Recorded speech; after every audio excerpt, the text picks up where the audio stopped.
close and tell me a story. Resurrection is the first song that I completed in full on my own. So it's the first original song that I wrote and finished and was done with. It came together pretty quickly, and it's a pretty simple song. It's a piano ballad. Basically has me playing the piano and singing one layer of vocals, and it's very simple.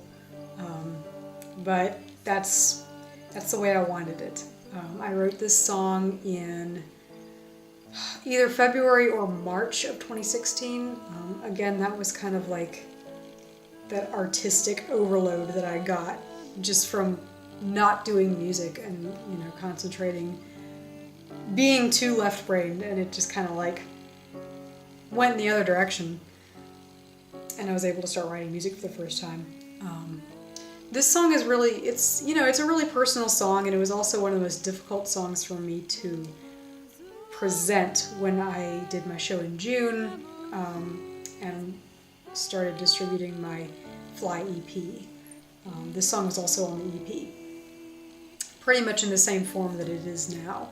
The only thing that's different between the EP and the single version is that I remastered it, and I did a little bit of tweaking to make the vocals sound better. There was a part on the bridge that I wasn't quite happy with, and so I fixed it. This song is lyrically one of the most personal songs that I've written. The very specific references in there, still water and an open world, is kind of a visual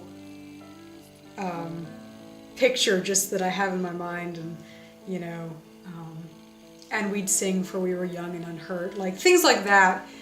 I think that it's, you know, still very possible for you to connect to this. You just have to not focus so much on what I really meant by the song, because what I really meant by the song is something that really only I can understand, because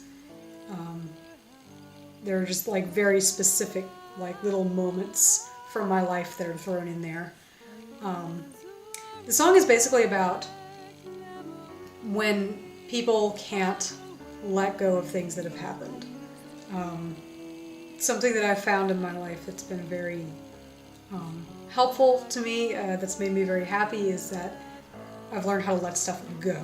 Like, I don't let things bother me, happen in the past, I just kind of get over it. But people who can't let go have been a source of stress for me, and I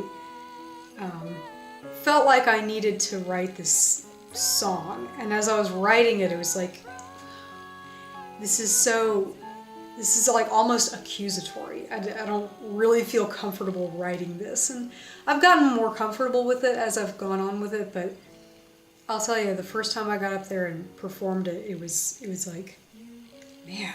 I mean, because, you know, I don't want to hurt somebody with my music. That's the opposite of what I want to do. But when it's about somebody in particular, you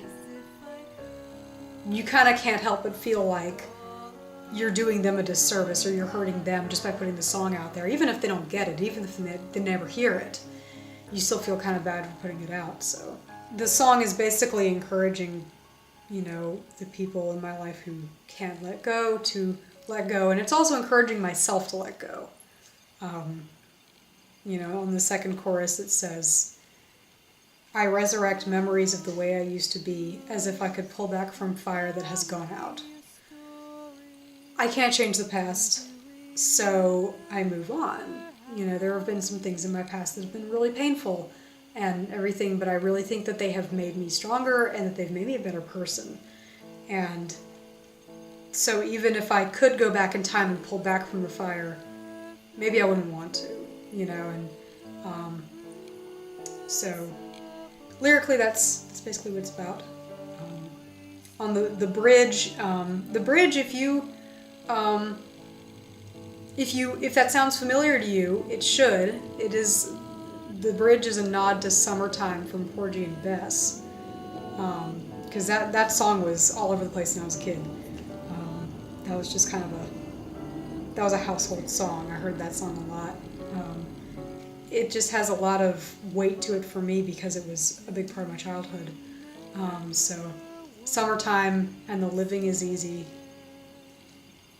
I turned into Summertime and It Doesn't Get Easy. Don't You Cry, You Can't Turn Back Time.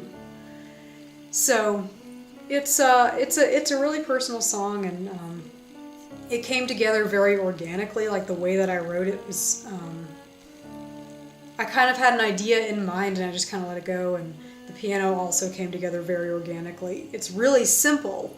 I never play it because it's a very easy piece to play on the piano, but in its simplicity, I think it carries a lot more meaning than if I had dressed it up. The only thing about it that's kind of irregular is that there's a tempo change from 75 to 85 at the end of the first chorus. I found myself playing it that way before I had put it on sheet music, before I had written it down officially.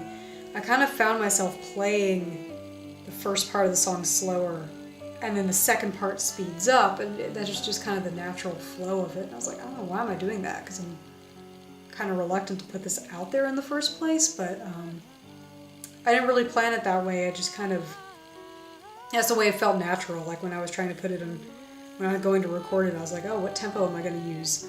Like this feels too fast for the first part, but right for the second part, and it just kind of came together, again, very organically, which is usually how I write. Like if I'm going to write something really inspired, I'm going to do it in one sitting, and that's pretty close to how The Resurrection was composed.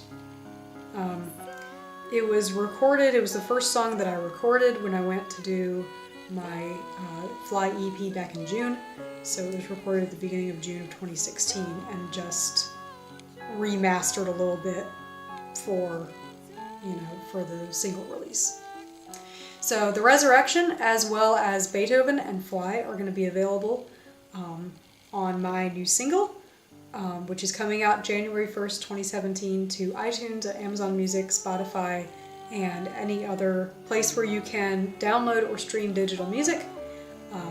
It's also available right now on my Bandcamp for pre-order. So if you want to check it out, I would appreciate that a lot. Go ahead and subscribe to my channel. Leave me a like, leave me a comment, if you've heard the song, tell me what you think. Thanks guys so much for watching and subscribing and continuing to support me. And this is my last On the Songs video for the Fly single, but I'll continue to put out some stuff pertaining to these songs, and hopefully we'll get a music video out to you guys soon. So thank you guys so much for watching, and I'll see you in my next video.